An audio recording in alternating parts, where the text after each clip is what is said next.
Já tem bastante gente aqui, então acho que a gente, para respeitar o horário de quem chegou na hora, vamos já começar. Queria dar as boas-vindas para todo mundo. Esse é o nosso último encontro da Jornada de Inteligência Artificial em 2024. A gente já esteve aqui 8 vezes. Desde julho a gente se reuniu para discutir tecnologia, ética, os impactos da IA nos mercados financeiros de capitais.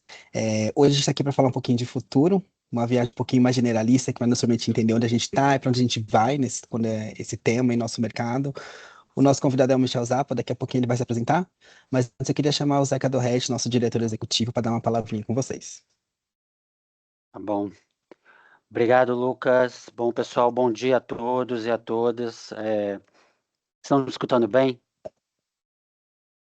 Então tá bom. É, é muito legal, um prazer estar aqui hoje, como o Lucas falou, no nosso último encontro do ano, né, da jornada de inteligência artificial. E aí, como vocês, acho que a maioria aqui sabe, essa jornada foi a primeira iniciativa da nossa rede Ambima de inovação, né? A rede Ambima de inovação é a irmã, a gente brinca aqui que é a irmã mais nova das nossas redes. A gente tem a rede de sustentabilidade, de educação, diversidade e inclusão, e não podíamos deixar de ter também uma de inovação.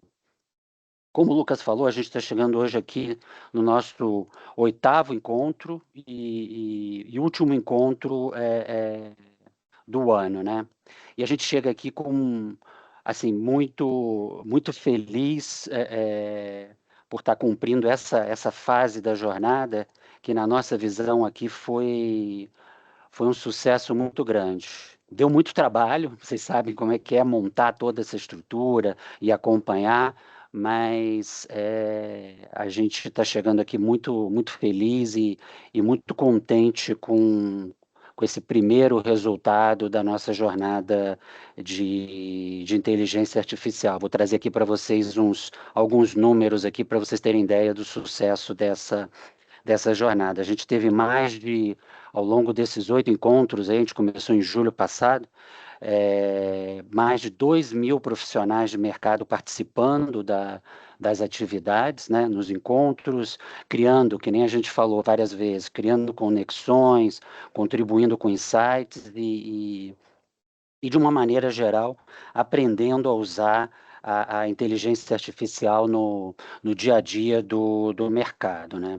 A gente também facilitou, através desses encontros, dessa jornada, cerca aí de 250 conexões entre vocês, né, os participantes de mercado e as startups que tiveram aqui nesses encontros se apresentando e fazendo seus pitches e tudo. Então isso foi muito valioso e muito importante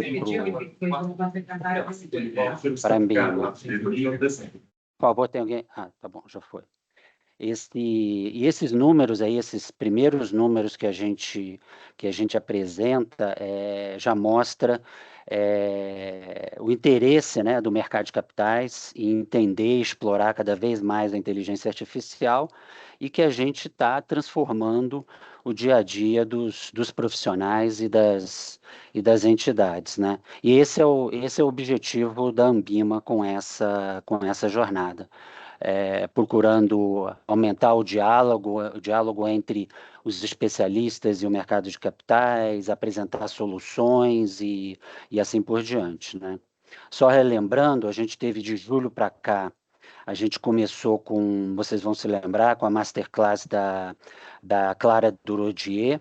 Depois a gente teve aí 3 debates com especialistas e conhecemos cerca de 20 soluções, startups e suas respectivas soluções, e a gente discutindo muito com eles questões de ética, exploramos aí diversas áreas em que a IA podia ser aplicada, olhando seus limites e seus potenciais de desenvolvimento. A gente aqui na Ambima acredita que nós estamos chegando no final dessa primeira fase com 3 grandes aprendizados, vamos dizer assim, dessa experiência, né? O primeiro é que a IA pode facilitar e facilita diversos processos e atividades que demandam tempo, né?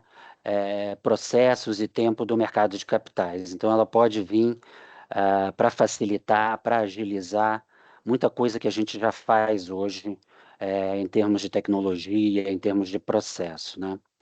A gente vê também que o segundo aprendizado é que o fator humano e o olhar crítico do fator humano, da gente, ainda é fundamental. Então, para a construção da inteligência artificial, para o entendimento da inteligência artificial. Então, acho que uma das conclusões, o aprendizado dessa primeira fase também muito importante, é que IA e o fator humano e o ser humano trabalham melhor juntos, né? E o terceiro e último aprendizado, assim, resumindo, é que a gente precisa estar experimentando essa tecnologia o tempo todo, né? Sem ficar esperando que ela traga respostas ou soluções. Eu acho que nessa fase o mais importante é a gente estar sempre experimentando e não se acomodar, né? Apareceu alguma coisa nova, a gente experimenta, testa e aí vai aperfeiçoando e vai tirando o melhor de cada experimento. Aqui no nosso último encontro, como o Lucas comentou, a gente vai estar recebendo aqui o Michel Zappa, ele é um futurista e um expert no assunto, né? E que eu já aqui de primeira mão já agradeço muito ele ter aceitado o nosso convite e ele vir dividir aqui todo o conhecimento e a expertise que ele tem sobre esse assunto aqui com a gente. Então já fica aqui o meu convite para vocês também. Vamos aproveitar o máximo aí a inteligência e a expertise do Michel, que ele tem muita coisa para conversar com a gente e para ensinar para a gente. Antes de voltar a palavra para o Lucas e terminar aqui, eu só quero fazer aqui também um wrap-up aqui do trabalho da nossa jornada de inovação. Lembrando a vocês que a gente tem um guia, a gente lançou um guia nos últimos 6 meses de implementação e desenvolvimento de sistemas de inteligência artificial, lançamos em julho passado, e também tivemos um relatório que a gente chamou aí de Deep Dive, que traz um panorama. Esse relatório está muito legal, para quem ainda não viu, vale a pena, falando bastante sobre a aplicação da AI, o desenvolvimento da AI, não só no mercado de capitais, mas no mundo afora. O Lucas depois vai deixar aí os links desses dois documentos para vocês também estarem explorando aí ao longo do tempo. E por fim, a gente vai ainda esse ano, ou mais tardar, iníciozinho do ano que vem, a gente vai apresentar para vocês aqui da jornada de inovação, da jornada de inteligência artificial, a gente vai apresentar o resultado do Discovery AI, que foi um exercício que a gente fez nos últimos meses, procurando uma solução para algumas dores dos gestores de mercado de capitais. Já estamos prototipando essa solução e em breve a gente vai estar apresentando, tá bom? Então, com isso eu queria aí, de novo, agradecer a presença de vocês, não só hoje, nesse evento aqui, mas em todos os nossos encontros anteriores e desejar aí uma boa masterclass. Vamos aproveitar bastante a interação com o Michel, que acho que tenho certeza que vai ser muito legal, tá bom? Lucas, com você agora. Obrigado, Zeca. Pessoal, os links do que o Zeca citou já estão aqui no chat, junto com o vídeo a playlist no YouTube com os vídeos dos eventos anteriores, então dá para assistir lá para quem perdeu também ou quem quer ver de novo. Então a gente já pode começar. O Michel vai se apresentar. Eu só queria pedir também que a gente quer que isso aqui seja uma conversa, então podem levantar a mão aqui no chat. Depois a gente autoriza vocês a fazer perguntas. Quem quiser mandar pergunta pelo chat também pode deixar. Vai ser uma coisa mais fluida. A gente não quer que ele presente tudo e só pergunte lá no final. A gente vai conversando no meio da apresentação. Fiquem à vontade que a gente quer essa troca aqui também, tá? Não é só o Michel apresentando. Michel, é com você. Seja bem-vindo. Poxa, muito obrigado por esse convite caloroso. e por estarem todos aqui prestando atenção nessas ideias que eu quero compartilhar com vocês hoje. E quando o convite chegou há algumas semanas, há uns meses, eu não tive como recusar um convite de fazer uma masterclass sobre IA, porque, por sorte, é o que eu tenho gastado grande parte do último ano preparando. Eu vou contar um pouquinho mais de mim, mas o timing não podia ser melhor. Eu sinto que o assunto que a gente vai discutir aqui hoje é uma coisa apaixonante para mim. Eu venho como não como expert no assunto, mas como um generalista acostumado a olhar para a tecnologia há muito tempo, tentando trazer uma camada de interpretação sobre aquilo que eu estou vendo acontecendo na área, né? Porque é muito mais do que uma indústria, é algo que afeta todas as indústrias, de certa maneira. E o título dessa palestra, Os Próximos 1000 Dias, é uma alusão a uma provocação do Sam Altman, CEO da OpenAI, que falou há poucos meses, ele escreveu um ensaio sobre a época da inteligência, e em que ele faz alusão a que nos próximos, em algumas, né, em alguns milhares de dias, ou seja, nos próximos 3 a 10 anos, deveremos ver a inteligência artificial geral, AGI, e todo o assunto dessa palestra é sobre AGI. A gente vai descrever, definir e chegar lá juntos. Essa é a minha promessa. E, como o Lucas disse, eu quero que seja um papo, um diálogo. Então, tem componentes palestrinha, mas é muito importante podermos parar e conversar, porque, afinal, estamos aqui juntos para aprender juntos e tentar entender juntos o que está acontecendo. Um aviso, os slides estão 100% em inglês. Eu trabalho em inglês, eu sou brasileiro, crescido fora do Brasil, nasci na Suécia. Minha mãe é de São Paulo, de Santo André. Meu pai é português. E eu passei metade da minha vida em São Paulo e a outra metade pela Europa. Hoje estou morando em Amsterdã e nos anos anteriores morei em Portugal, passei a pandemia em São Paulo, antes de saber que teria pandemia, claro, mudei de volta em 2019 e pronto, passei os últimos anos lá. E eu sou fascinado por tecnologia. Eu fiz dessa pesquisa e dessa área de interesse a minha pesquisa, e fiz dessa pesquisa meu trabalho já há quase 15 anos, em que eu tento trazer uma leitura sobre o que está acontecendo em tecnologia emergente para tomadores de decisão, seja eles do lado público ou privado, seja empresas ou governos ou agências governamentais. E dos últimos 2 anos, mais ou menos, eu venho escrevendo semanalmente sobre a nossa transição para a tal AGI, Inteligência Artificial Geral, numa newsletter que sai toda segunda-feira, chamada Artificial Insights. E por que, né, quem somos? Por que estamos aqui? Acho que está quase reconhecido de que toda a indústria utiliza IA de alguma maneira, a indústria bancária brasileira, mas também as outras indústrias em outros lugares. Tornou-se uma necessidade, uma obrigação. E essa pesquisa da Febraban recente indica que mais de metade dos bancos já estão utilizando IA generativa. E a gente vai falar um pouco sobre essa distinção entre diferentes tipos de IA e por que a generativa tem sido tão impactante tão recentemente. E o que eu espero de vocês, numa boa matriz 2x2, é um mix, é uma mistura entre responsabilidade estratégica, o conhecimento estratégico, que eu indiquei aqui no eixo horizontal, e no vertical, conhecimento técnico. Um pouco de conhecimento técnico é importante. Eu acho que o timing, de novo, não poderia ser melhor, porque vocês passaram por uma série de treinamentos e aulas e exercícios para aumentar exatamente esses 2 eixos, tanto um pouco a responsabilidade estratégica quanto o conhecimento técnico, mas reforçando que esta palestra não é para não exige uma expertise. Ela é exatamente eu quero que ela seja um meio termo entre o técnico e o estratégico, porque do lado técnico há ótimos lugares para estudar, aprender e desenvolver as tecnologias que estão por trás e os modelos que estão por trás das IAs, só que aqui a gente está falando de um ponto de vista um pouco mais estratégico, um pouco mais vista, uma foto satélite, menos do que um mapa.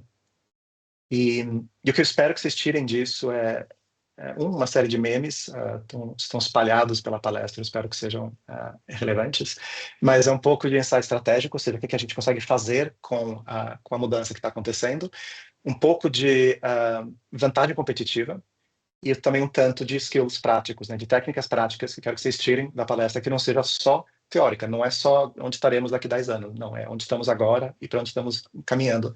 Como mencionei, tive o privilégio de trabalhar com empresas de todo tipo que buscam olhar para a tecnologia emergente. Eu não fazia ideia qual seria o setor, ou melhor, o que daria para entregar dentro do universo de se interessar por tecnologia, mas, por sorte, tem se desenvolvido um mercado super interessante e interessado, incluindo agências não governamentais, etc. E a nossa entrega, a única parte da empresa que quero falar, é a Envisioning, que é a empresa que eu fundei em 2011, a maior parte da entrega se dá através dessas pesquisas que mesclam quali com quant para coletar sinais sobre mudanças. Esses sinais podem ser exclusivamente tecnologias ou podem ser misturados com sinais de políticos, sociais, econômicos, etc. Né? Existem muitas formas de observar sinais. Nós nos especializamos nos tecnológicos, mas o que nós entregamos, o que a gente espera também tentar colaborar com a Ambima no futuro próximo, é tentar fazer um mapa parecido para entender os sinais que estão afetando a indústria e o setor naturalmente. Mas não estamos aqui para falar disso, temos pouco tempo para entender a transição entre o presente e um futuro muito plausível. E eu estruturei essa espinha dorsal, que são 10 capítulos, todos eles rápidos, que ajudam, espero eu, a construir um entendimento do que é extremamente possível no futuro próximo.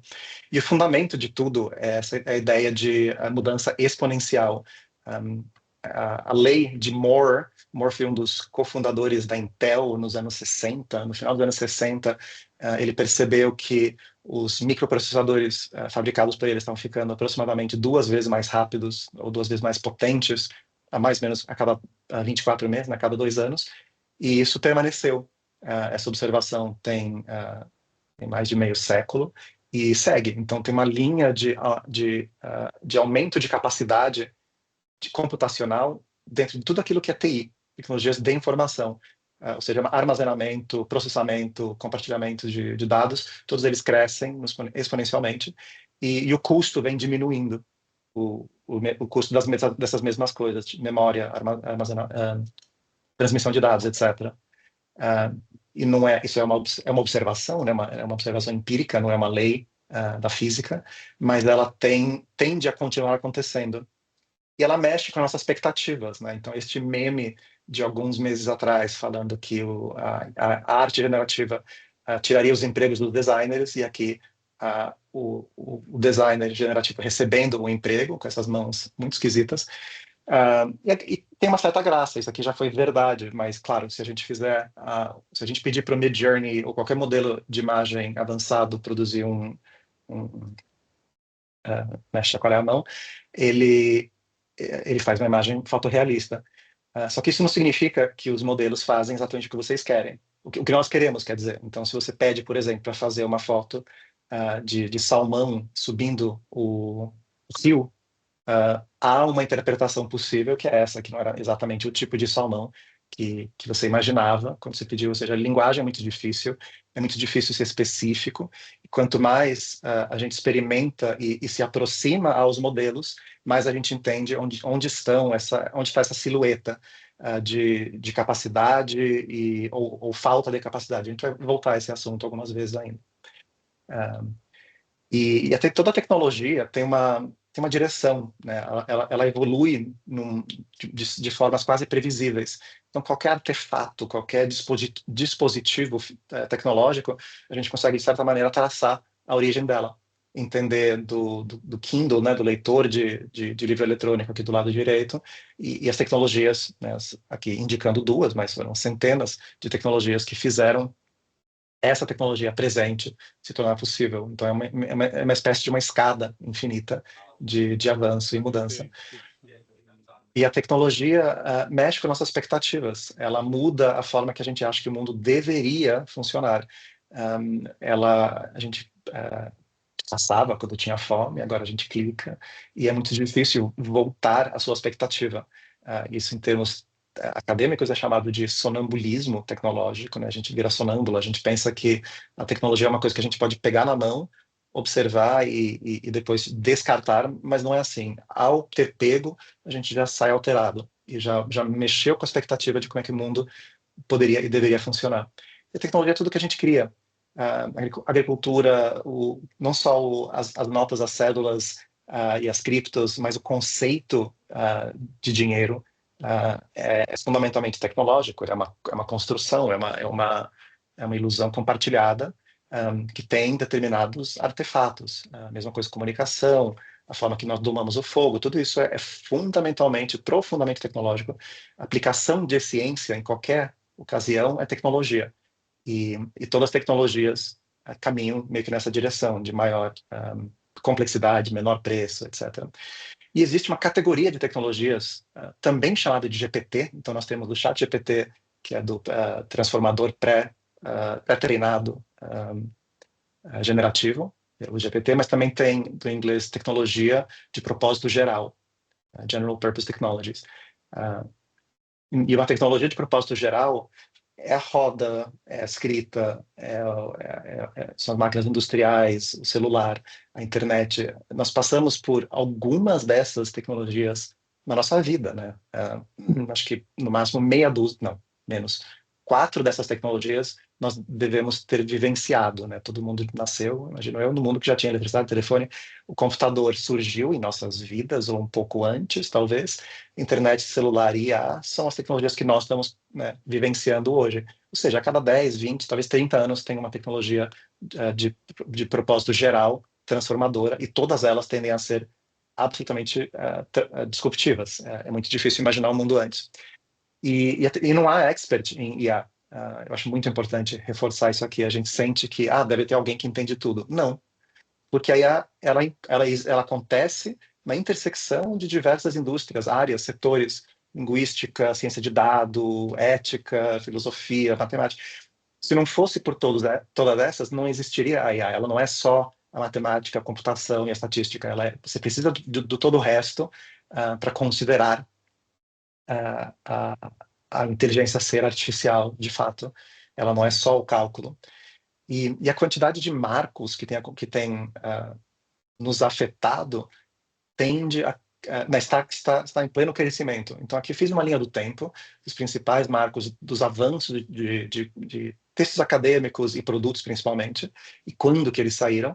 Perguntei para alguns modelos, né, porque é assim que a gente faz pesquisa hoje, e criou-se mais ou menos essa tabela. Hoje, em 24, teria, na real, até muito mais coisa que não coube, mas a linha geral é uma exponencial.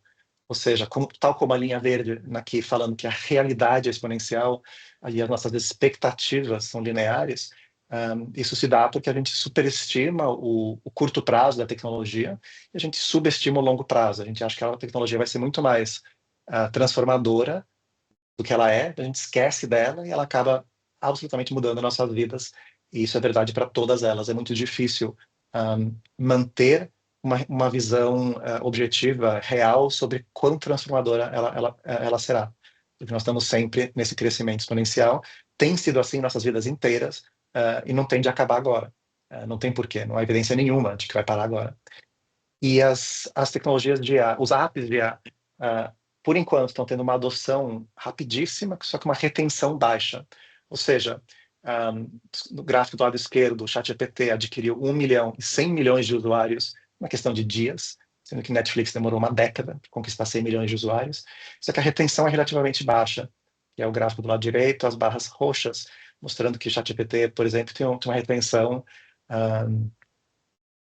equivalente a videogames, um pouco maior que o Duolingo, não tanto quanto mídia social, YouTube, Instagram, etc. Ou seja, ainda as pessoas sentem a necessidade de acompanhar, mas ainda não acharam os motivos de porquê e de como utilizar. E um tema recorrente, vocês vão ver nessa palestra, é que existem inúmeros tipos de IA. Então, o próprio setor bancário aplica IA há muito tempo, de muitas formas, e a generativa é mais uma janela que se abre, uma porta, não sei, mas ela existe, né, simultaneamente com várias outras formas de fazer IA que convivem. E como a gente verá um pouco mais para frente, eu acho que a junção dessas inteligências vai causar uma coisa que a gente ainda não viu.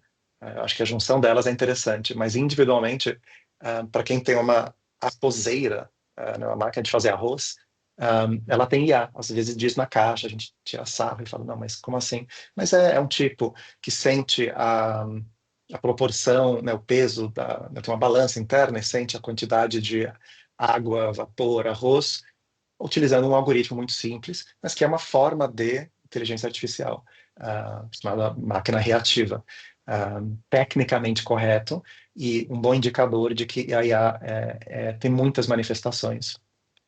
E um slide com muita densidade de informação, mas aqui o recado principal é existem diversas camadas. Aqui eu indiquei, o GPT indicou 9 camadas numa espécie de abstração entre aquilo que afeta o usuário final, no fundo, né, da tabela, na linha de baixo, e aquilo que afeta o usuário final embaixo, e aquilo que é infraestrutura e hardware em cima. E aí desenhando uma espécie de camadas, né, indicando camadas, apontando onde que estão as diferentes oportunidades, olhando para a IA. Por que eu fiz isso? Porque muitas vezes a gente pensa nela do ponto de vista só do que o usuário precisa, o usuário final. Só que existem oportunidades, e eu sei que algumas das empresas no setor já reconheceram isso aqui, mas acho que muitas outras não. Ou seja, existem oportunidades de agir em todos os níveis desse bolo, né, desse stack tecnológico, e as oportunidades são muito diferentes nas diferentes camadas. Isso aqui não é consultoria, eu estou somente apontando algumas das características do tipo de oportunidade que eu acho que existe, e o ponto principal é olhar além daquilo que o usuário final está fazendo, porque aquilo tende a ser só a ponta do iceberg. O que acontece nas fronteiras? Existe um termo utilizado muito em IA, que é SOTA, State of the Art, né, a arte do... Não, nem sei traduzir isso, desculpa, mas o estado da arte, que é aquilo que tem de ponta. Eu acho importante sempre reavaliar o que está acontecendo na ponta, porque, primeiramente, é muito difícil saber o que tem nessa ponta de desenvolvimento. Por quê? Alguns pesquisadores de IA já perceberam que tem esse fenômeno que é mais ou menos a fronteira irregular, né? O jagged edge, ou ragged edge, às vezes, que essa fronteira irregular, o que significa? Que o que a gente espera que uma IA seja capaz de fazer, raramente bate com aquilo que ela consegue de fato fazer. Ou seja, mais um 2x2 aqui, de expectativa de performance no eixo horizontal e performance real no eixo vertical. Foi a melhor forma que eu achei de apresentar essa ideia. Quero dizer, a Siri, por exemplo, que é super restrita, né? Todos os assistentes atuais, a gente tem uma expectativa alta de performance, porque eles são vendidos assim, e marketeados assim, só que a performance real é frustrante, são burros. São burros porque tem uma série de restrições que a gente não percebe, a gente não vê, a gente não tem como discernir, a gente não tem um mapa do que esses modelos conseguem ou não conseguem fazer.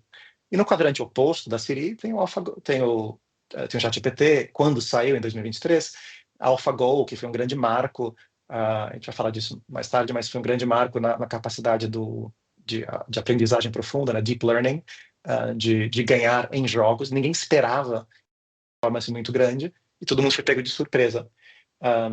Então, essa matriz é uma provocação para a gente perceber que o que a gente espera que as coisas façam não é sempre aquilo que elas fazem.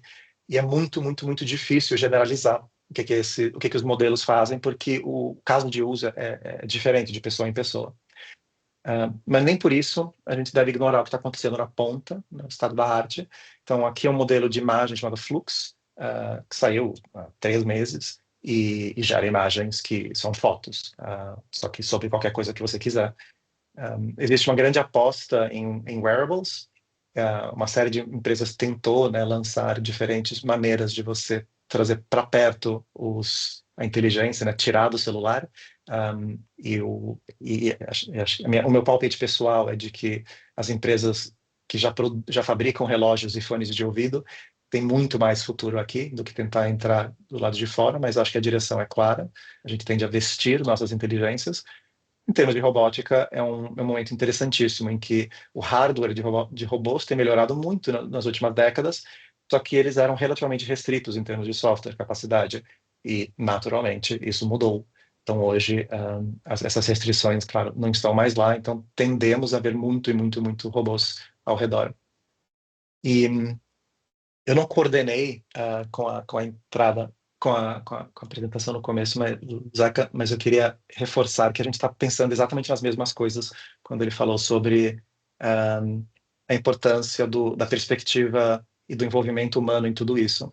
Então, eu vou apresentar para vocês um dos capítulos, é uma metáfora sobre como é que a gente pode pensar sobre aumentar nossas capacidades com tecnologia e com inteligência artificial.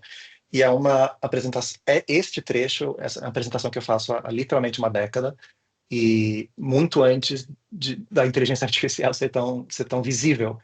Então a palestra parecia muito abstrata por um tempo, a época de centauros, como eu chamo, e ela começa com um jogo de xadrez famoso, importante, entre a IBM e o Garry Kasparov, em 1997, em Nova York. Eles tinham jogado em 96 também, Kasparov venceu e a IBM falou, não, vamos tentar de novo.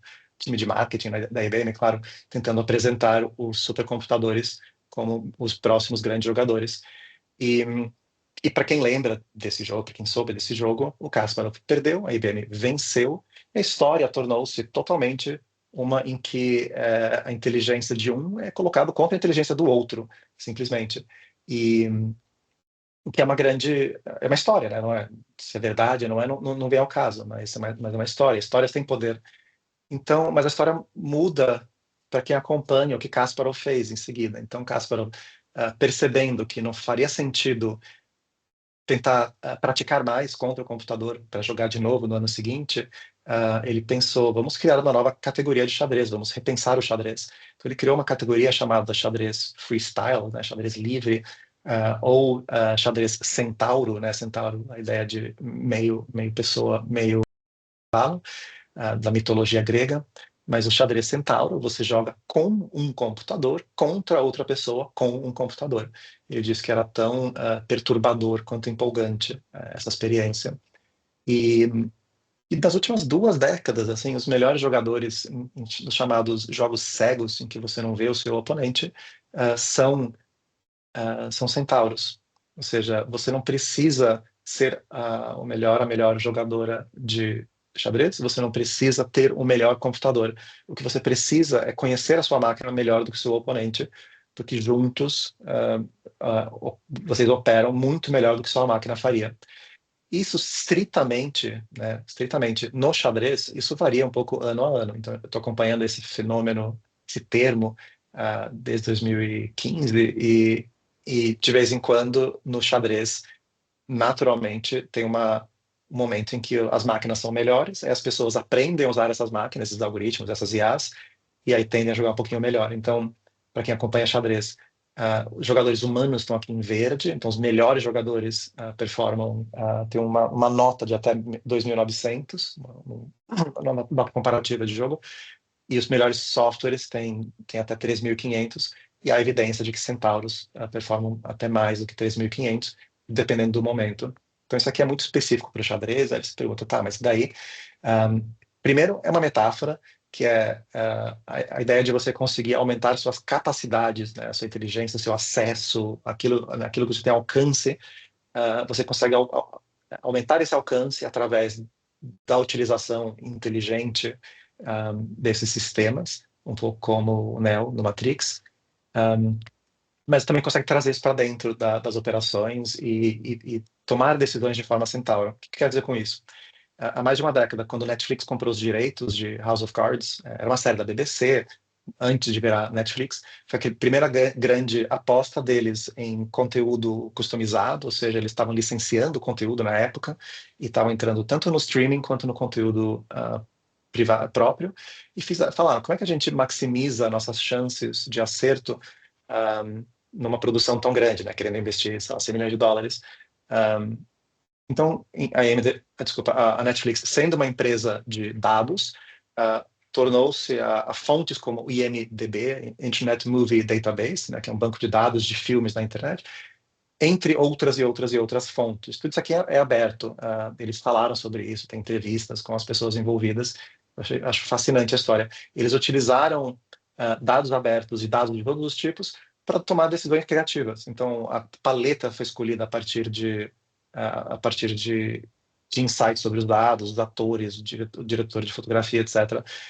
Então, aquilo que tradicionalmente sempre foi uma decisão criativa, de intuição quase, dessa vez foi, sei lá, 2/3 intuição e 1/3 dados, o que já é um grande passo. E esse pensamento de você agir como centauro, né, utilizar os dados, utilizar as ferramentas para aumentar suas capacidades, eu acho que é a principal tendência, a coisa mais importante de se olhar. Então, por exemplo, para quem programa, para quem desenvolve, utilizar um copiloto assim, é uma diferença inquantificável, o quanto que você ganha de capacidade, velocidade e precisão utilizando um copiloto para programação. A minha própria jornada é de hoje eu consigo desenvolver, nunca consegui desenvolver, hoje eu consigo, graças a esses sistemas. Tem o VAR no futebol, em que você não é bem, ainda não é uma inteligência artificial, mas são várias câmeras, várias pessoas palpitando, não é só um juiz com a opinião dele, mas sim um sistema por trás. Essa forma sistêmica da gente olhar para a inteligência é o que eu tento caracterizar como centauro. E o que talvez seja um dos slides mais importantes é talvez esse aqui, que é a gente tem um ganho. Imagina uma distribuição normal de capacidade, inteligência, de qualquer skill, né, de qualquer habilidade. No meio temos a maioria das pessoas, né, a maioria é medíocre, né, por definição, e temos pessoas com menor capacidade e maior capacidade desse meio. Pronto, hoje em dia, né, segundo o estudo da BCG, você tem um ganho muito maior na parte inferior da média, ou seja, quando você não é tão bom em alguma coisa, você tem um ganho muito maior, e quando você já é expert no assunto, você tem um ganho proporcionalmente menor. Isso aqui sendo avaliado para tarefas de consultoria, que tem uma maneira de avaliar precisão, velocidade, etc. Mas também, isso aqui, os números, na minha experiência, apontam para o que eu tenho percebido também a nível pessoal, que é os modelos de linguagem hoje são extremamente bons para apontar a média de inteligência sobre qualquer coisa. Naquilo que você tem expertise, seja o que for, dificilmente os modelos chegam perto. E quando eles chegam, você tem um ganho menor e você inclusive enxerga os erros, que muitas vezes não se fazem não se manifestam tanto quando você precisa de menos capacidade. E a principal pergunta, eu vou pausar daqui a 2 slides, eu acho, mas a principal pergunta hoje sobre a capacidade dos sistemas é a respeito de se eles vão se a evolução de capacidade vai parar no nosso grau de inteligência, mais ou menos, né? Se eles vão chegar na nossa inteligência e meio que estacionar lá e não conseguir passar dessa capacidade, apesar de mais treinamento e mais computação, ou se eles vão ultrapassar. E a gente vai voltar um pouco para esse assunto daqui a pouco, mas aqui queria pontuar que, para entender a transição, essas 2 hipóteses são primordiais. E aqui eu queria pausar um pouco e ver que o Lucas, você apareceu.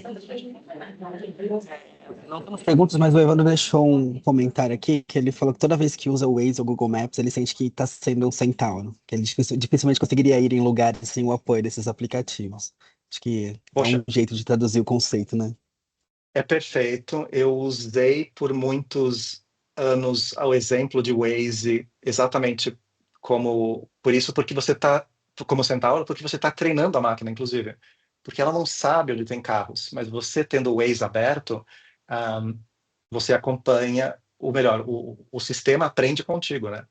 Então, todas as pessoas utilizando o Waze para navegar viram um super sistema, né? Uma mente coletiva quase, que não seria possível se só o Waze te falasse para onde ir. Ou seja, esse feedback é fundamental, é um super exemplo de centauro. Bacana. Bom, pessoal, só lembrando, quem quiser fazer perguntas, pode deixar no chat ou levanta a mão para abrir o microfone e perguntar diretamente para o Michel, tá? Fiquem à vontade. Por favor. Suponho que ainda não. Vamos, então, falar sobre algumas coisas mais práticas. Eu prometi que teria um lado prático. Eu acho que, também como o Zaka comentou no começo, a experimentação é fundamental. De você só aprende como é que os sistemas funcionam utilizando, né? Não adianta ler ou assistir um vídeo de alguém explicando. É só utilizando que você entende mesmo. Então, vou dar 3 dicas muito objetivas, muito práticas, de como reforçar um pouquinho as suas próprias habilidades de interagir com prompts, etc. Um deles é entender que estrutura ajuda muito. Então, aqui é uma espécie de um mapa de subpergunta, né, de estrutura de pergunta que você poderia fazer. Então, quando você faz uma pergunta, não tenta só... Aqui tem um exemplo de um prompt fraco e um prompt forte, né? O que quer dizer com isso? Defina um persona, especifique uma tarefa, dê contexto e reforce o formato que você quer. Por exemplo, não precisa ser literalmente isso, mas quanto mais estrutura você traz para as perguntas, melhor elas conseguem responder o que você precisa, né? Ela responde a sua pergunta. Isso é um. 2, compare sempre modelos. A gente se acostuma, talvez, a utilizar muitas vezes o GPT, que é o mais imediato e, de fato, melhor para muita coisa. E tem muitos e muitos e muitos outros modelos que fazem outras coisas bem, tanto para imagem quanto para texto. Eu sempre recomendo comparar os modelos. E 3, tem uma série de perguntas que você pode sempre fazer para entender o que você está perdendo em qualquer conversa. Ou seja, todos os modelos, a princípio, têm um conhecimento lateral, complementar, gigantesco sobre qualquer pergunta que você está fazendo. E a gente não tem o hábito de perguntar sobre, né, além da pergunta inicial que a gente fez. Só que o que eu acho que é um super hábito é tipo, simplesmente perguntar quem mais que eu deveria saber? Tipo, o que não foi discutido que é importante? Isso aqui é recente? Isso aqui está enviesado? Perguntar por quê? O que está faltando? Só de ter o hábito de fazer perguntas de volta para se aprofundar é muito diferente de usar Google, por exemplo. A gente está acostumado a fazer busca, a informação está lá, não está. Com modelos generativos é muito diferente, claro. E como a gente também sabe, o problema de alucinações e, né, de ter muita confiança na hora de responder a pergunta, sem necessariamente ter embasamento correto de informação, é um risco. E talvez para ilustrar esse exemplo, e ilustrar também a ideia de Centauro, eu tenho certeza de que as próximas grandes empresas serão aquelas onde tem uma quantidade pequena de pessoas conseguindo utilizar IA de uma forma desproporcional. Então, tem um tweet aqui do lado esquerdo: IA não vai te substituir, mas o generalista sem ego, gastando $1.000 por mês em ferramenta IA, vai substituir 10 de vocês. E eu não discordo, eu acho que é literalmente isso. Inclusive esse número, assim, porque a quantidade de dinheiro que a gente gasta, por um lado, parece muito, por outro lado, se você souber utilizar, é um multiplicador de força sem tamanho. Então, empresas pequenas, lideradas por pessoas com acesso a ferramentas, tudo indica que o futuro caminha nessa direção. Avançando, de prompts a gente vai para a criatividade. Então, as IAs são ótimos criadores de novidade. A gente não vai se aprofundar demais aqui, mas eu queria mostrar um dos meus memes prediletos. Assim, às vezes saem umas coisas boas no Twitter, que pessoas descobriram que se você pergunta para o GPT, baseado no que você sabe de mim, faz uma imagem que representa como é que você acha que a minha vida está hoje. Essas imagens aqui são todas reais. Preciso colocar a minha também. No meu caso, o GPT sabia que eu tinha um cachorro, mas não sabia a raça. Então, criou uma imagem de um cachorro, eu corrigi, falei, não, então, esse aqui é outro tipo. Mas todas essas imagens representam, se você usa muito o GPT, se o seu GPT tem uma memória, ele indica quando está atualizando a sua memória, né? Quando tem uma memória de fatos, faça essa pergunta, de qualquer maneira, porque aí ele cria uma imagem na base dos inputs que ele foi capturando sobre sua vida. E sobre criatividade, eu acho que a gente vai ser meio que saturado por essa estética. Esse comercial é de uns 3 meses atrás, japonês. A gente vai ser meio saturado por essa estética generativa, e eu vou dar exemplo disso, inclusive, daqui a pouco, de onde já está acontecendo. Eu acho que tem implicações seríssimas para imagem, direitos de imagem, que os modelos absolutamente não ligam. Então, tudo bem, alguns modelos são restritos e não permite o uso de marca registrada, Outros são completamente loucos, faz o que você quiser.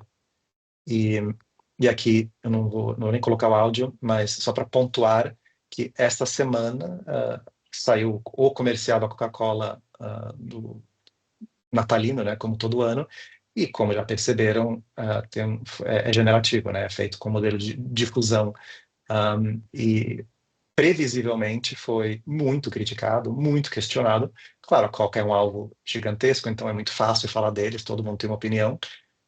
Mas eu acho que eu estou apontando aqui mais como... Esse aqui é o trailer do comercial. O comercial em si é muito longo, não temos tempo para ele.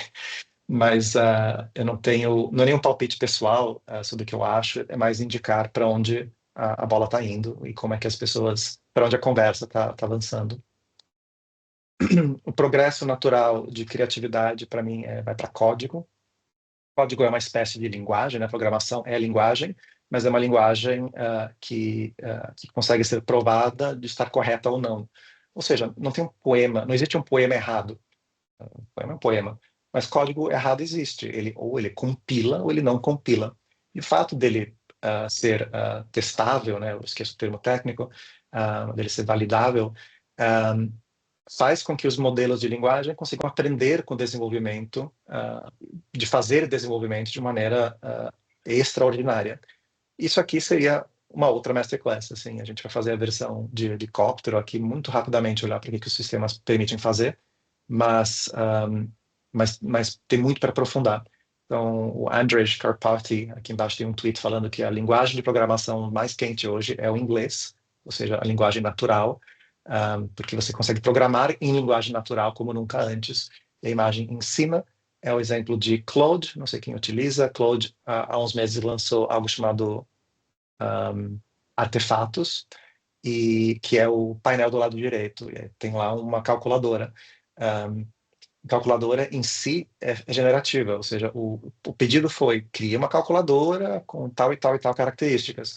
Aí ele cria um microprograma, ele utiliza uma coisa chamada React, que é tecnologia web, e aí você pode alterar. Agora quero que os botões façam tal coisa, inverte os botões, cria um tradutor.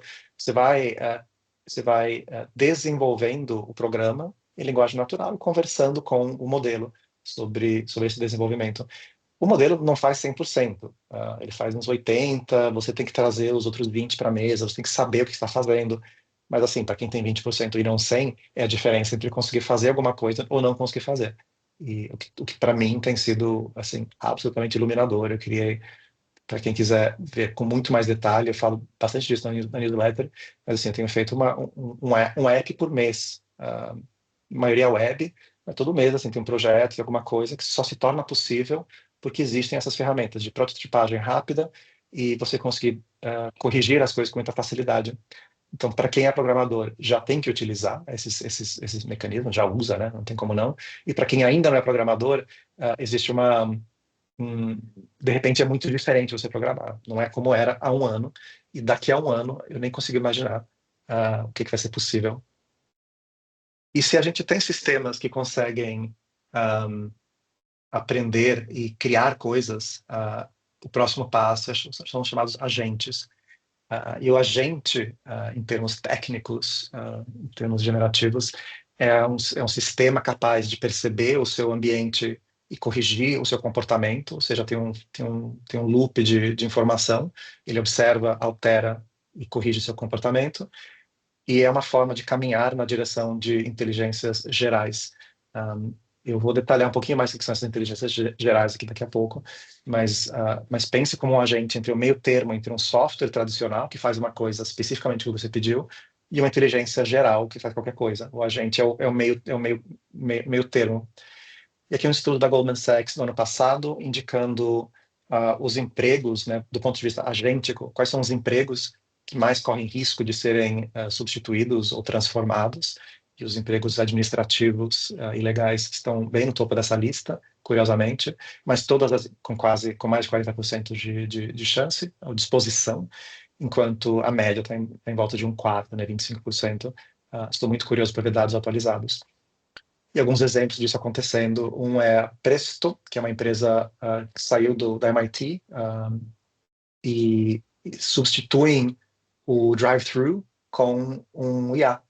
Simplesmente, você fala, né, o pessoal no carro fala com uma caixa, essa caixa não tem uma pessoa do outro lado, ela só recebe o seu pedido, o pedido vai digital para a cozinha e pronto.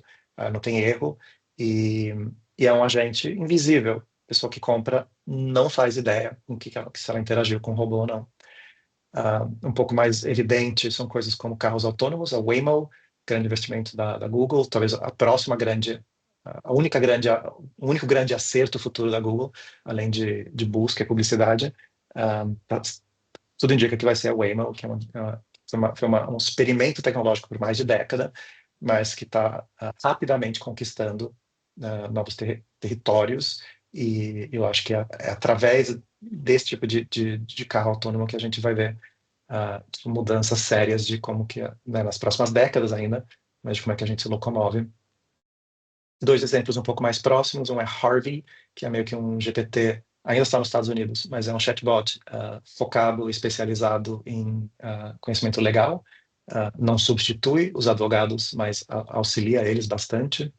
E Sierra, esses dois foram receberam investimento recente da Y Combinator, que é uma grande aceleradora no Vale do Silício, e essa outra Sierra, que é serviço de consumidor, chatbot, com capacidade agêntica, né? Ela consegue tomar decisões, ela não se baseia só em informações existentes, mas também tem bracinhos, né? Consegue fazer coisas fora. Se tivermos agentes, eu acho que o próximo passo é inteligência artificial geral, e a gente vai falar o que significa isso. A primeira ressalva é que não existe um mapa para inteligência geral, a gente não sabe, ninguém sabe quais são as etapas entre a inteligência artificial atual e o que falta para ela ser geral, mas o melhor indicador disso, na minha opinião, é a própria OpenAI, porque legalmente se eles atingirem essa definição de substituir funcionários, basicamente, então sistemas autônomos que se performam melhor do que seres humanos em trabalho economicamente viável, ou seja, nessa definição está muito claro, se a IA custar menos por hora do que uma pessoa e conseguir fazer a mesma coisa, ela é uma inteligência artificial geral, e é muito focado em funções. E para ser geral, de novo, é muito abstrato, mas tem pesquisadores tentando se aproximar e tentar traçar esse mapa. Então, para ser geral, você precisa ter inteligência em diversos vetores, representação, conhecimento, linguagem, colaboração, etc.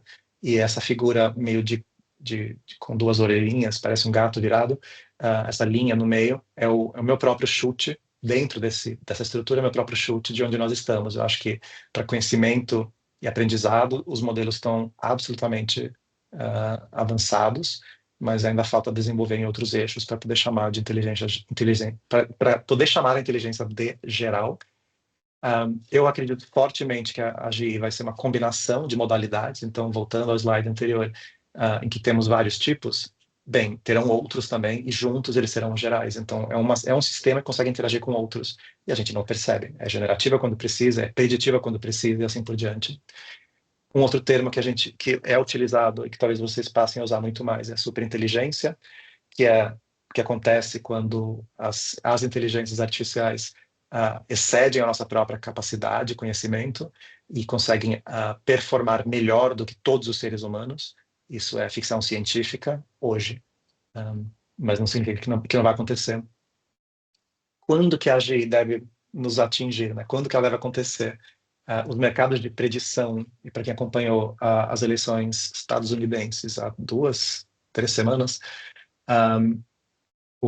podem lembrar que a Polymarket, que é um desses modelos, mercados de predição, usando cripto, acertou, né, teve certeza no resultado real das eleições, com muito maior precisão, com muito mais certeza do que as enquetes.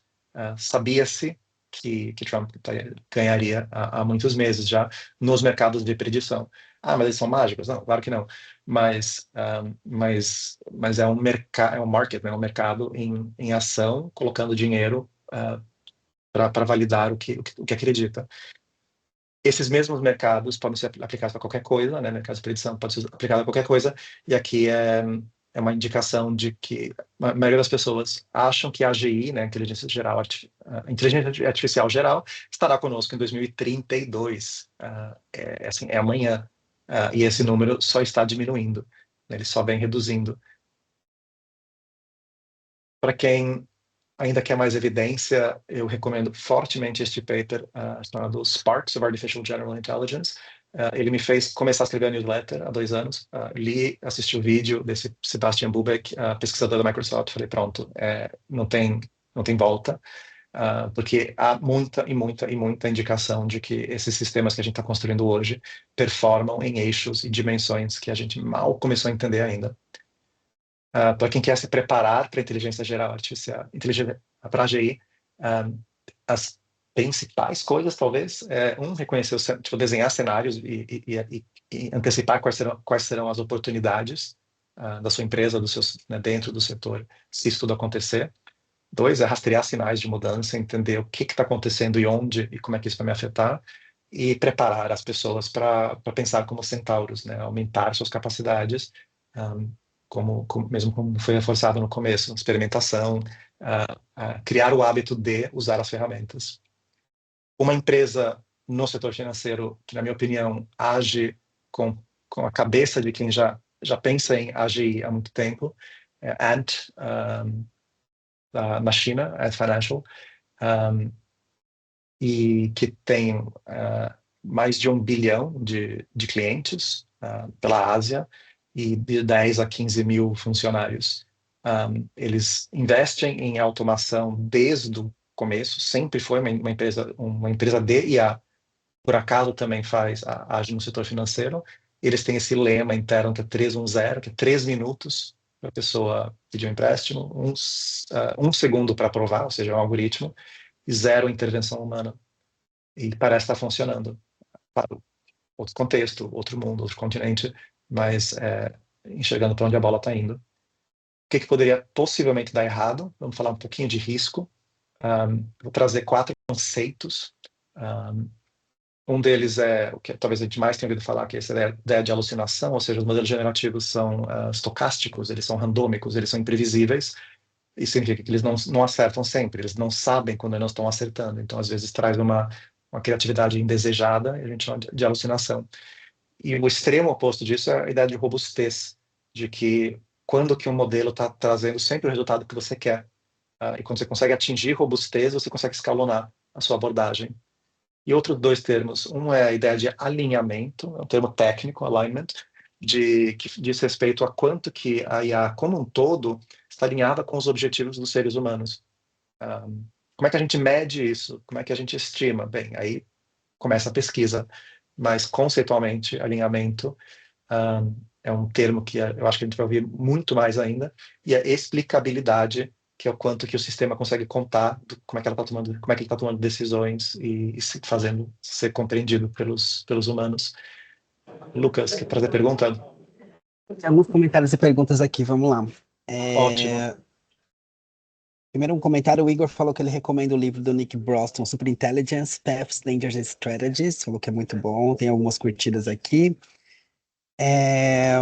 O Felipe Souza comentou que naquela papo do Waze ainda, ele acha que a gente tem dependência, né, nesses sistemas hoje em dia, né? Acho que ele sente que no futuro não vão precisar aprender nem inglês, porque os tradutores de tempo reais vão estar muito eficientes e aí a gente vai ter essa dependência disso também.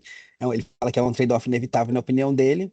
E tem uma pergunta do José aqui que relaciona com isso, com a evolução da IA, faz sentido aprender outras línguas? Ou no futuro vai ter tradução simultânea automática para tudo? Acho ótima pergunta. Eu mesmo morando aqui na Holanda estou praticando meu holandês, porque apesar de ele não ser nem um pouco necessário, todo mundo fala inglês, eu acho que aprender a língua vai muito além da utilidade.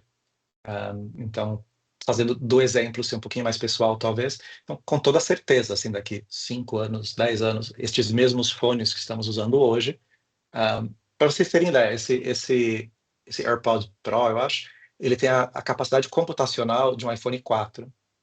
A gente lembra do iPhone 4, faz 15 anos. Esse é o gap entre, né, mesma capacidade computacional. Claro, não tem tela e tal, mas a CPU é a mesma. Então, se a gente continuar com essa extrapolação, os mesmos fones com certeza terão IA daqui 5, 10 anos, e com certeza a tradução vai ser um dos primeiros usos. Já tem muita coisa indo nessa direção, e assim, num perrengue a gente resolve muito, muito, muito bem. Acho que a questão torna-se muito mais, tipo, quais são as habilidades que você quer? Porque algumas delas a gente não sente falta, outras, poxa, seria importante ter a língua, talvez por outros motivos. E aí a IA não substitui e nunca substituirá. Legal. O Evandro disse que a Samsung já lançou um fone com isso. Vamos que tem uma pergunta do Celso. Hoje vejo que começa a pipocar diversas IA para fins específicos, imagem, vídeos, etc. Como entender esse novo mercado e entender que escolher a melhor IA, por exemplo? Como está caminhando o mercado nesse sentido?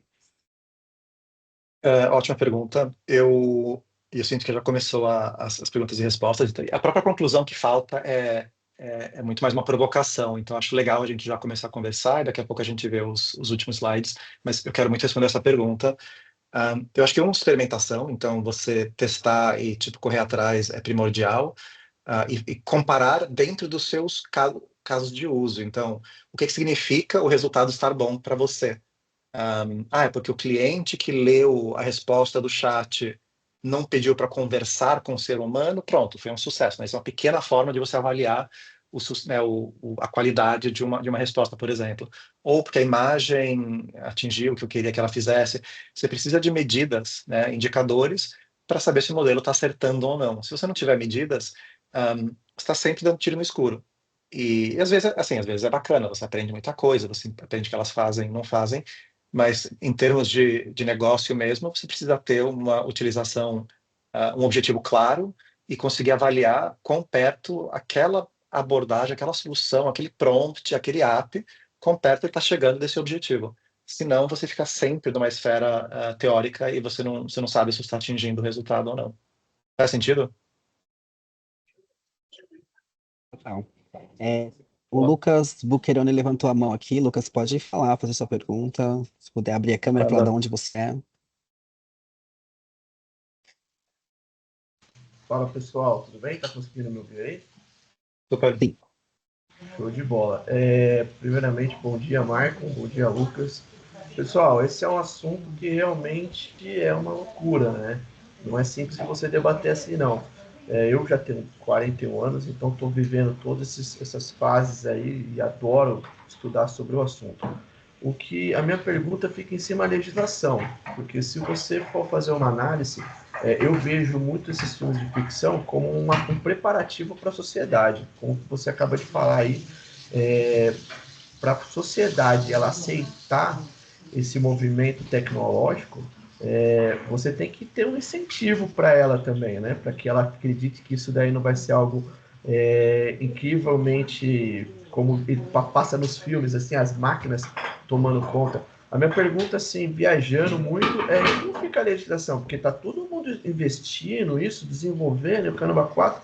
E como é que fica a legislação? Tem alguém aí ou algum louco vai soltar um computador aí que vai acabar arrebentando nós tudo? É uma possibilidade, porque isso daí é um sonho, né? E como também é um sonho que pode virar realidade, a inteligência ficar contra a gente. Corretíssimo. Essa preocupação é absolutamente presente. A gente não trouxe para cá hoje dessa maneira, porque de fato é quase outra. Que a nossa capacidade de fazer alguma coisa a respeito, eu tentei utilizar isso como parâmetro do que trazer, porque assim, para dar uma masterclass a gente pode focar em mil coisas diferentes e o risco é super, super, super primordial. Por isso que eu tento concluir com ele, mas como você viu de uma maneira muito leve, que eu tentei usar o parâmetro do que a gente faz com essa informação como principal regra. E o que a gente faz com essa questão de risco ainda acaba sendo mais teórico. É uma vez só. Estou ouvindo alguém na linha. Eu acredito que, sei lá, de repente a ONU deveria ter uma postura. Eu acho que não é brinquedo isso não, eu acho a inteligência artificial fantástica, né? Mas eu acho que está todo mundo comentando, não só assim na sua apresentação, como eu já vi algumas outras, todo mundo está vendo um lado bonitinho, lado da venda, né? Mas e o perigo disso daí? Você que está mais adentro, tem alguém estudando isso? Eu apliquei a uma rede da ONU, não me aceitaram ainda, mas eles abriram no ano passado um painel da cúpula principal, assim, não de umas agências, mas da própria Secretaria-Geral. Eles abriram para tipo 100 pessoas palpitarem, opinarem. São pessoas extremamente qualificadas, pertencem lá muito mais do que eu, inclusive. Mas eu sei que existe movimentos como, se eles serão rápidos o suficientes ou impactantes o suficiente, é quase uma questão de fé, assim, porque a gente não tem impacto no individual. Mas eu adoro esse questionamento, eu acho primordial, e por mim passaria assim o resto do dia debatendo e discutindo, porque tem muito para aprender aí. Super obrigado por ter levantado. Espero estar ajudando um pouco o papo. Tô vendo uma mão levantada. Não, só comentar que a União Europeia, né, indo nessa linha de regulamentação, a União Europeia já começou a fazer um trabalho de regular o uso da IA, né? Então a gente vê lá eles têm bastante essa questão com regulamentação, né? Tá, a Apple odeia isso porque eles tiveram que mudar, perderam muita grana já com questões do iPhone mudando para USB-C e uma série de coisas. Mas lá eles têm eles estão sempre à frente, assim, eu vejo, na União Europeia, buscando regulamentações e, e trazer um pouco desses tabu, assim, que está muito solto, eles tentam trazer algum tipo de regulação para normalizar o mercado. Então eles já começaram lá. Sim. O que isso vai gerar de fato em termos práticos para o resto, né, do planeta, a gente não sabe ainda, lá ainda está bem embrionário também. Sim. Mas é um começo. Eu acho que eu sou da visão otimista. Eu não acho que a gente vai ter um exterminador do futuro. Eu tendo a não ir para esse caminho. Eu acho que isso a gente não vai seguir. Isso não vai acontecer de fato. Existe um Mas efeito, existe um termo para isso que é o efeito Bruxelas, que as decisões da União Europeia são tomadas em Bruxelas, né, de forma centralizada, mas as empresas do mundo inteiro, para poder vender na Europa, têm que obedecer às regras de Bruxelas. E elas acabam depois não fazendo uma exceção. O SBC é o melhor exemplo disso. De fato, a Apple contra e tal, mas assim, hoje é maravilhoso. Se você tem um USB-C, tudo USB-C, a vida é muito mais fácil para quem carrega coisas de um lado para o outro, né? Coisas eletrônicas como eu. Claro, problema de luxo e tal, mas o efeito Bruxelas funcionou porque de repente, porque parametrizou, todos têm que usar o mesmo padrão e muita gente contra, mas teve eficácia. Sobre IA, ótimo ter levantado o assunto. É muito mais difícil apontar o que vai funcionar, porque não tem precedente. Então, tem algumas leis sobre mercados digitais que eles estão tentando restringir. O efeito, por enquanto, de quem está aqui, vendo de perto, é que as empresas que fazem IA mesmo não estão lançando os produtos aqui. Então, criou uma bolha em volta em que as coisas não saem aqui e todo mundo sai perdendo. Eu espero que isso mude rápido, como nerd, porque eu quero testar as coisas. Taika, pode perguntar.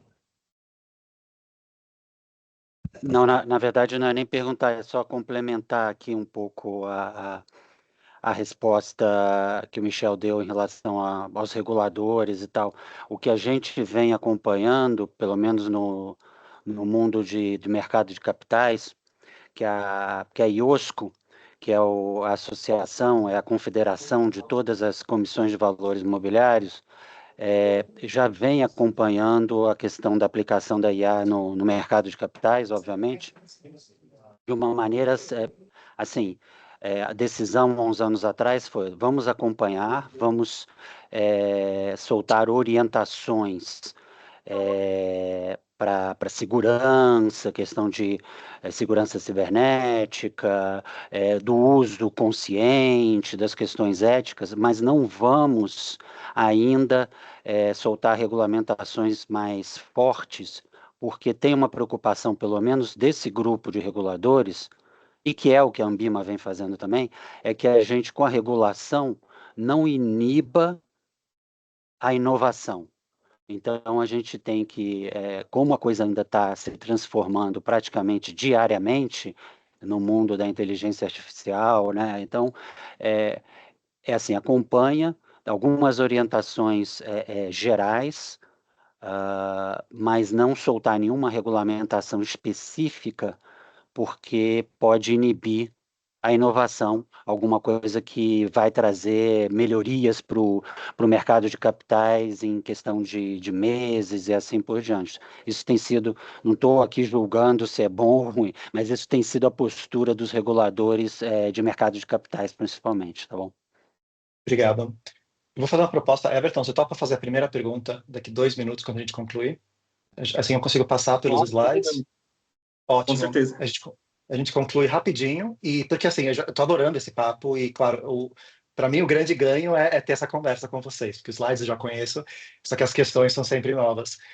Eu vou fazer 3 provocações só para a gente concluir, e aí a gente deixa o máximo de tempo possível para a conversa. Um é, como é que qual vai ser a cara dessas inteligências, que a gente já foi citado no filme de ficção científica, obrigado, mas é só lá que a gente vê o rosto, né, a incorporação dessas inteligências. Então, eu não estou dizendo que vai ou não vai ser assim, mas talvez seja. Eu acho que a gente vai ver exemplo de inteligência se aproximando, né? Falamos de robôs mais cedo, mas se aproximando de nós cada vez mais, eu tenho certeza disso. As coisas mundanas vão ter cada vez mais inteligência. Haverão excessos, então isso aqui é tudo exemplo real daquele emoji de brilho utilizado em diferentes produtos, serviços, botões, né? Ninguém aguenta mais, mas continua em crescimento. A foto do lado direito em cima é uma máquina de lavar da Samsung, LG. Se tem ou não tem IA, nem vem muito ao caso. 3 reflexões que eu convido todo mundo que se interessa pelo assunto a fazer. A gente falou de uma checklist mais cedo, aqui são mais perguntas. Um é, sempre quando a gente fala de automação IA, é tipo, quais dados que você tem? Quais são os dados que você tem acesso, que mais ninguém tem? O que você vai fazer com eles? Porque é lá que está a sua diferenciação, o seu destaque. O que você está querendo automatizar? Isso foi levantado também indiretamente nas perguntas, acho uma questão primordial. O que você vai automatizar? O que você vai tirar do seu dia a dia, que vai ser substituído por máquina? E como é que eu aumento as minhas capacidades? Como é que eu enriqueço e não substituo? Porque é lá que está o crescimento pessoal, interpessoal, né? Juntos a gente só cresce fazendo isso.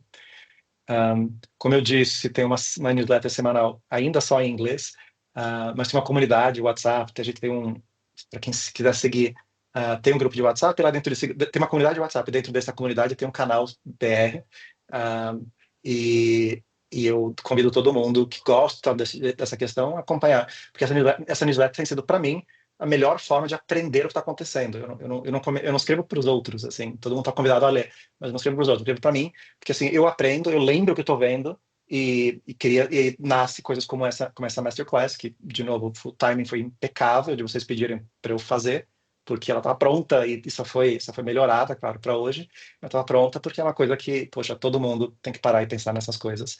E com isso, muito, muito, muito, muito obrigado por sua atenção. Everton, você quer começar as perguntas?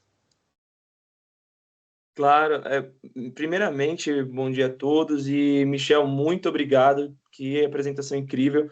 Eu até queria saber como que eu posso fazer para ter acesso ao PPT e tudo mais.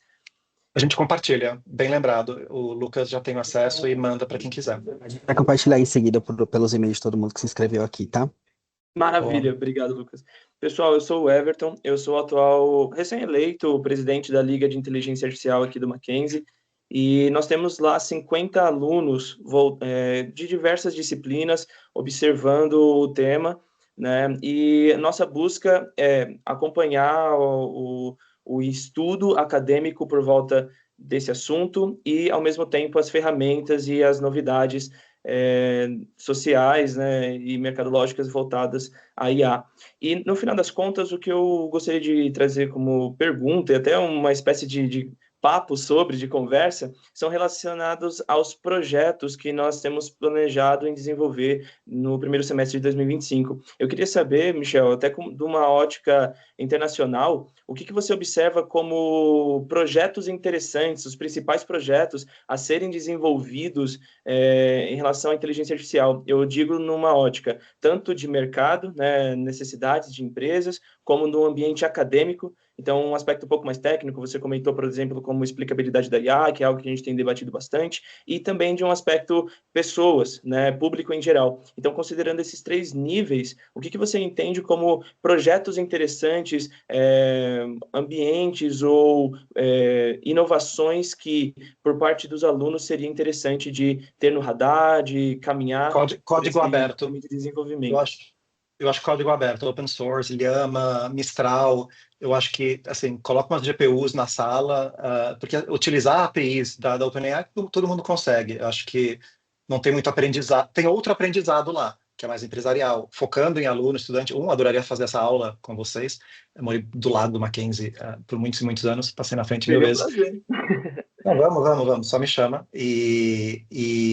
Mas assim, código aberto, eu acho que para quem está aprendendo é primordial, porque incentiva a utilização desses modelos que estão disponíveis e acho que ensina um lado que, poxa, falando em risco, o meu maior risco, que nem faz parte dos slides, porque é desesperador, é o gap geracional entre as pessoas que estão criando as tecnologias hoje e a geração Z Alpha, que eu acho que não está aqui conosco hoje, que estão, de grosso modo, despreparados para usar a tecnologia. É o que eu ouço, é o que eu vejo. Não tenho filho, tenho 42 anos, eu só vejo muito de longe, que estão despreparados, assim, não sabem o que fazer, não entendem que é um computador, é uma tela. Eu cresci poxa, meu pai é engenheiro, cresci com um PC em casa, abria, fechava, quebrava, tirava. Isso desapareceu. Esse gap de conhecimento geracional, eu acho que é o maior risco da IA. É um pouco preocupante. Então, código aberto ajuda. Muito legal. Só concordando com o que você comentou, nós fomos convidados pela diretoria da faculdade a lecionar para o colégio, 4 palestras, e apresentar IA para eles. Só que eles estavam com dificuldade de fazer o login no Google, por causa que eles não tinham acesso ao computador com tanta facilidade e coisa do tipo. Então, faz sentido. Que desespero, mas que bom ouvir, assim. Muito obrigado. Obrigado, Everton. Pessoal, a gente tem mais 10 minutinhos. Felipe, você tá o próximo aqui na fila. Tem algumas no chat. Vamos fazer a do Felipe, depois a gente vê o que tá rolando aqui.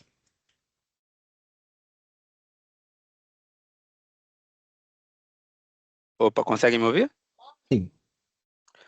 Primeiro agradecer, Michel, e todo mundo dos desenvolvidos aí, muito bacana a apresentação, parabéns. Eu botei no chat a minha pergunta, né, mas eu queria falar aqui para agradecer também, principalmente. A minha pergunta é a seguinte: o CEO da NVIDIA disse recentemente que que espera que a IA no futuro próximo automatize 50% das funções de um knowledge worker, né, um trabalhador do conhecimento, que acho que é o nosso público-alvo aqui. No sentido de, olha, nós não vamos substituir 50% das pessoas, mas 50% do que você faz. Mas para abrandar esse temor que as pessoas estão tendo, né, da substituição, né, da força de trabalho pela IA. A minha pergunta é, nos próximos 1000 dias, onde é que você acha que teremos mais impacto nesse sentido? Né, porque eu estou notando que os comunicadores estão tendo muito cuidado com esse tema, de, olha, você não vai ser substituído por IA, a IA vai ser o seu companion ali, né? Ele vai ser algum ajudante. Pergunta bomba. Porque, não, assim, por um lado, eu sou empreendedor, eu já tive empresa, nunca tive empresa grande, eu sempre tive empresa muito pequena.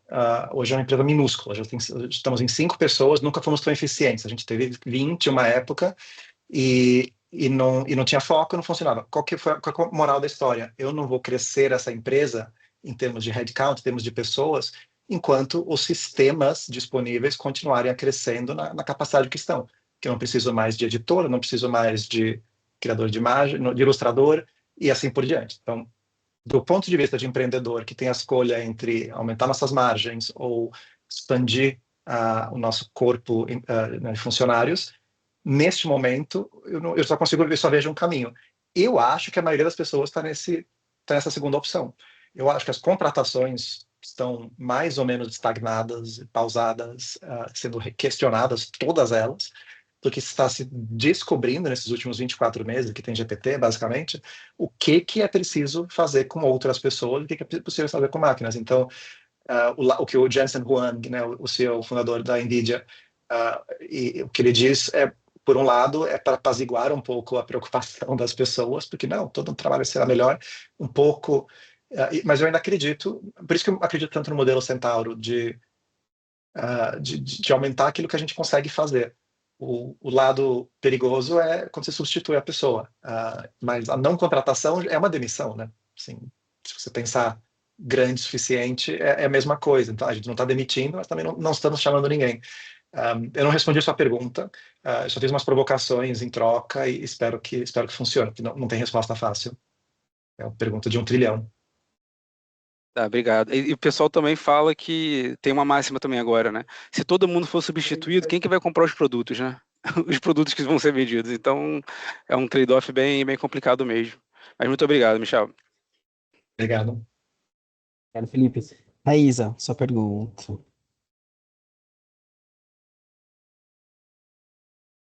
Era só para curtir, não era para perguntar. Tô adorando aqui. Sem Oi, problemas. gente. Então, Thaís, Entendi, Thaisa. Já que eu entrei, eu vou fazer minha pergunta. Michel, agradecer. Estou maravilhada por tudo que você apresentou para a gente. Amplia muito os nossos horizontes. Muito obrigada. A minha dúvida é que, geralmente, as minhas perguntas, eu uso o chat GPT alinhados a questões jurídicas, e ele sempre me diz para consultar um advogado especialista, que no caso já sou eu. Aí eu fico sempre em dúvida se eu preciso refinar as minhas buscas, entendeu? E a dúvida esse software, será que a gente tem uma diferença significativa no retorno, da diferença entre as versões gratuitas e pagas, que eu fico sempre na dúvida. Será que a versão paga vai me trazer um retorno mais efetivo, mais elaborado, assim, substancialmente mais considerável? Aí eu queria saber a sua opinião sobre isso. Muito obrigada. Obrigado. Eu, respondendo assim, a segunda pergunta, a diferença entre o pago e o livre costuma ser mais a quantidade do que a qualidade.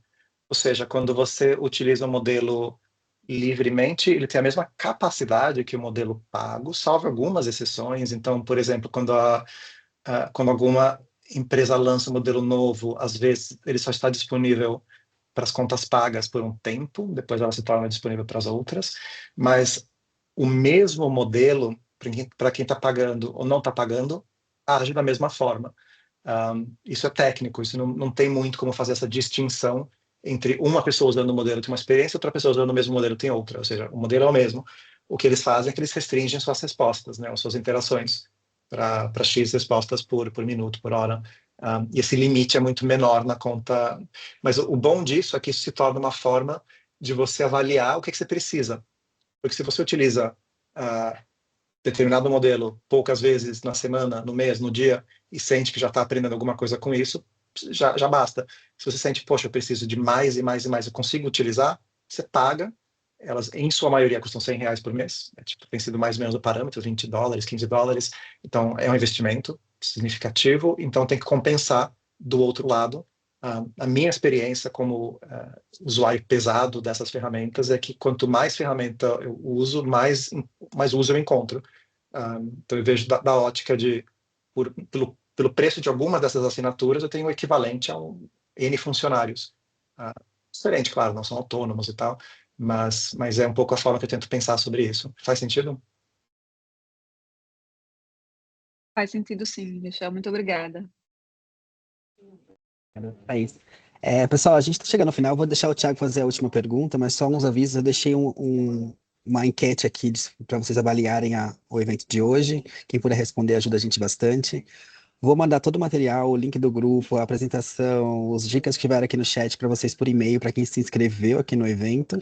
Se alguém não se inscreveu, entrou aqui como usuário anônimo, por algum motivo a gente não vai ter o contato de vocês, o nosso e-mail aqui é inovação@ambima.com.br, sem o cedilho e o acento. Entre em contato que a gente compartilha também com vocês. Devo mandar entre hoje e amanhã, tá? Thiago, sua pergunta. Michel, primeiro, cara, espetacular a explanação. Dá para ver que a Ambima teve o cuidado de escolher literalmente um expert aí. Obrigado pelo tempo. Pelo tempo hoje em dia vale muito. Qual o risco que nós temos, e aí num exercício de futurologia ou previsão, de lá atrás se falava muito que as grandes big techs controlariam o fluxo de informações o versionamento da realidade, pós-verdade, etc, etc. E isso, de alguma maneira, se esmaeceu, diminuiu esse receio. Qual o risco de haver um controle, uma monopolização da inteligência artificial e a não popularização, ou seja, que esse uso e essa evolução não se democratize, não é a palavra correta, mas que ela não se espraie, que ela não se dissemine para as pessoas de maneira comum ou para pequeno e médias empresas. Como é que se vê essa questão de centralização, descentralização e controle da inteligência artificial? Eu acho que tem 2 eixos. Um deles é qual vantagem competitiva que o melhor modelo tem comparado com os demais, e o outro é a disseminação no sentido de pessoas utilizando. No primeiro eixo, todo mundo está sendo pego de surpresa de que os modelos são muito equivalentes. Quando a GPT-4 lançou, tudo isso tem ranking, né? Então as pessoas ficam avaliando, todo dia as pessoas avaliam qual a resposta é melhor, pior, está criando um ranking, ok. Quando o GPT-4 saiu, ele estava muito acima dos demais, na questão de meses, os outros modelos equipararam. Aí sai um GPT-4o, fica um pouquinho melhor. Aí chega o Claude 3.5 novo, fica igual. Essa semana teve 2 modelos chineses que eu nem conhecia que estão performando mais do que o GPT-1.